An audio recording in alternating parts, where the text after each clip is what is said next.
Bolsonaro sentenced to 27 years for Brazil coup attempt. There's really big news out of Brazil.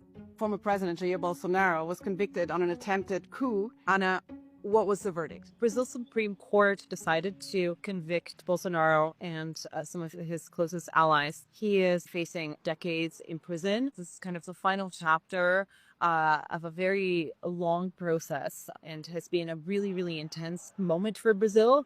Can you remind us what exactly he was accused of? Bolsonaro is accused of essentially overseeing a vast conspiracy to cling on to power after he lost the last presidential election to his leftist rival, Luiz Inácio Lula da Silva.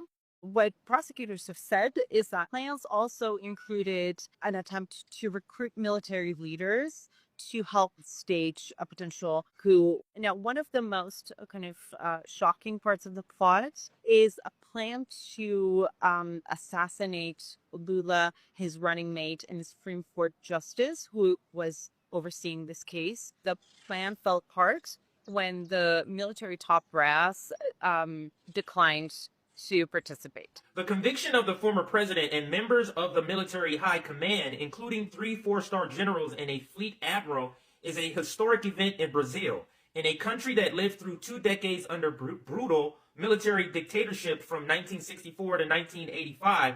This is the first time that generals sat in the defendant's dock and that crimes against democracy were punished. Really, really touchy subject in Brazil because this is a country that emerged from a brutal military dictatorship only decades ago. Many people who were responsible for committing crimes got away without any kind of consequences for their actions. But this is not an event of merely national dimensions. The fascist offensive in Brazil is deeply linked to the similar political processes developing in all parts of the world, from Latin America to Europe, but most of all, in the United States. Mr. President, in Brazil, Bolsonaro was just found guilty by the Supreme Court.